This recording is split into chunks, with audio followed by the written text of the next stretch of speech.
Welcome to IBPSHUB YouTube channel. आप सभी का स्वागत है IBPSHUB यूट्यूब चैनल पर। So let's get started.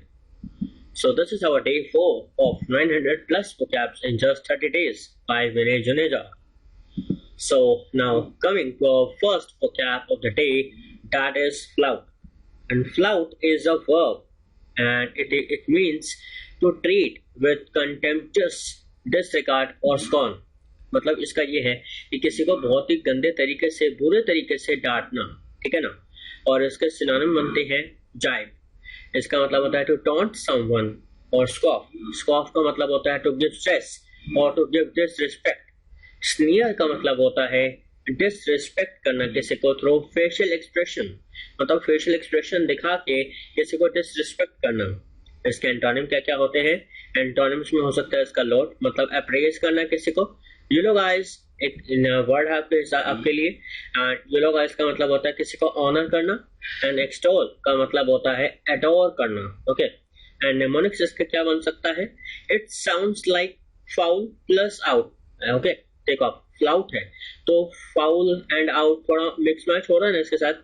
तो वैसे देखा जाए तो when a player is sent out by foul, the player shows his contempt to the referee. Means वो थोड़ा डिसएग्री होता है कि नहीं, I was not given out, मतलब मैं एक तरह से आउट नहीं था बट आपने मुझे दे दिया, ठीक है ना।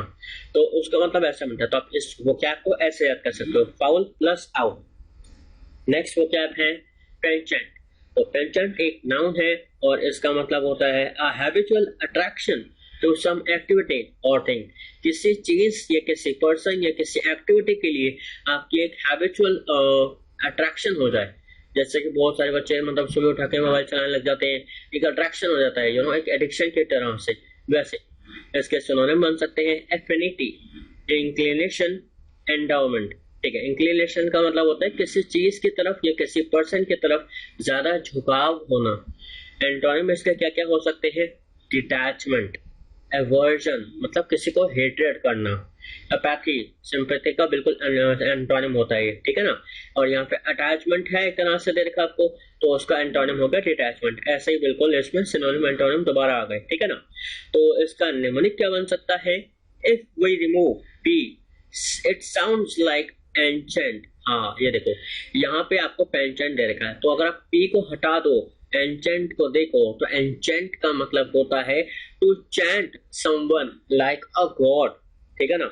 मतलब आपके सामने जैसे कि गॉड को एकदम बिल्कुल उसका नाम लिए जा रहे हो, उसको चैंट करना, उसके कुछ वर्ड्स को चैंट करना, ठीक है ना। तो इसका मतलब ये बनता है guys. Okay, so now coming up to the next vocab and that is warped. और वार्प्ड एक एडजेक्टिव है एंड इसका मतलब होता है having or showing lowered moral character of or standards. इसका मतलब ये है कि कुछ गिरी हुई हरकत करना या बिल्कुल अमोरल, आपको याद हो तो अ एंड मोरल कैरेक्टर दिखाना। मतलब कुछ आपके ना फीलिंग्स या सिंपैथी नहीं है किसी के लिए, आप हर किसी को गिरा हुआ अपने हिसाब से मानते हो। तो सिनोनिम में इसके क्या क्या हो सकते हैं? डिबॉस्ड, डेकेडेंट, और डेकेडेंट का मतलब होता है यहाँ पे इमोरल होना। रेप्रोबेट, ओके, रेप्रोबेट का मतलब होता है डिसऑनेस्ट होना किसी के साथ। एंटोनिम क्या क्या होते हैं इसके? एथिकल, ओके, मतलब मोरली तरीके से किसी को सपोर्ट करना, किसी की हेल्प करना, एथिकल रहना। To your laws and with your friends and everyone, righteous and virtuous. और इसका सेंटेंस बन सकता है in fact she had been so alone that even her language had been warped into an unorthodox state. इसका मतलब ये है कि वो इतना टाइम से अलोन रह रही थी कि उसकी लैंग्वेज भी इमोरल हो गई अपने आप ही। Because she was alone, she was distressed, depressed. तो उसकी लैंग्वेज के ऊपर उसका कोई कंट्रोल नहीं रहा, कुछ भी बोल देती है, उसको पता ही नहीं होता कि वो कितना किसी को हर्ट कर रही है या कितने लोअर्ड मोरल कैरेक्टर दिखा रही है अपने बोलने के तरीके से, ठीक है। So coming up here our next vocab is overhauling. Okay, overhauling एक वर्ब है और इसका मतलब होता है to move fast enough to get even with.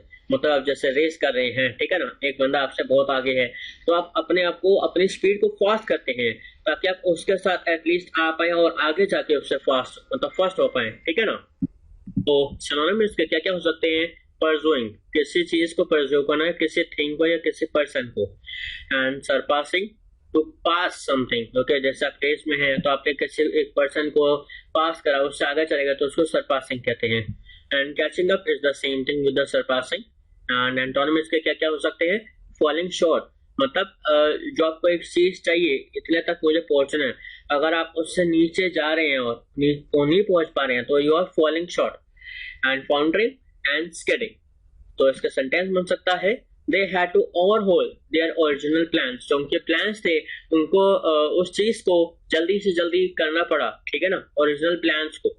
So coming up here, next vocab is bodacious, and bodacious एक adjective है and इसका मतलब होता है likely to attract attention, किसी की attention को attract करना अपनी तरफ। इसके सिनोनिम होते हैं flamboyant, grabby, conspicuous।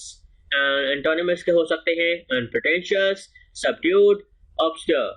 और इसका सेंटेंस बन सकता है The bodacious decor of the boutique hotel is intended to appeal to the young lady। जो एक young lady है उसको ये जो डेकोरेशन है बुटीक होटल का, उसको बहुत अच्छे तरीके से बहुत ही ज्यादा अट्रैक्ट करेगा। Thank you all guys, like, subscribe, comment, share and do not forget to press the notification bell to get the notifications whenever I post videos. And for more PDFs, go to description of this video. You will find WhatsApp group and Telegram channels, ठीक है ना, तो उनको please join कर लेना and ताकि आपको PDFs मिल सके इंग्लिश की, अदर सब्जेक्ट्स की also. So take care, bye bye, signing off, Vinay Juneja. She's a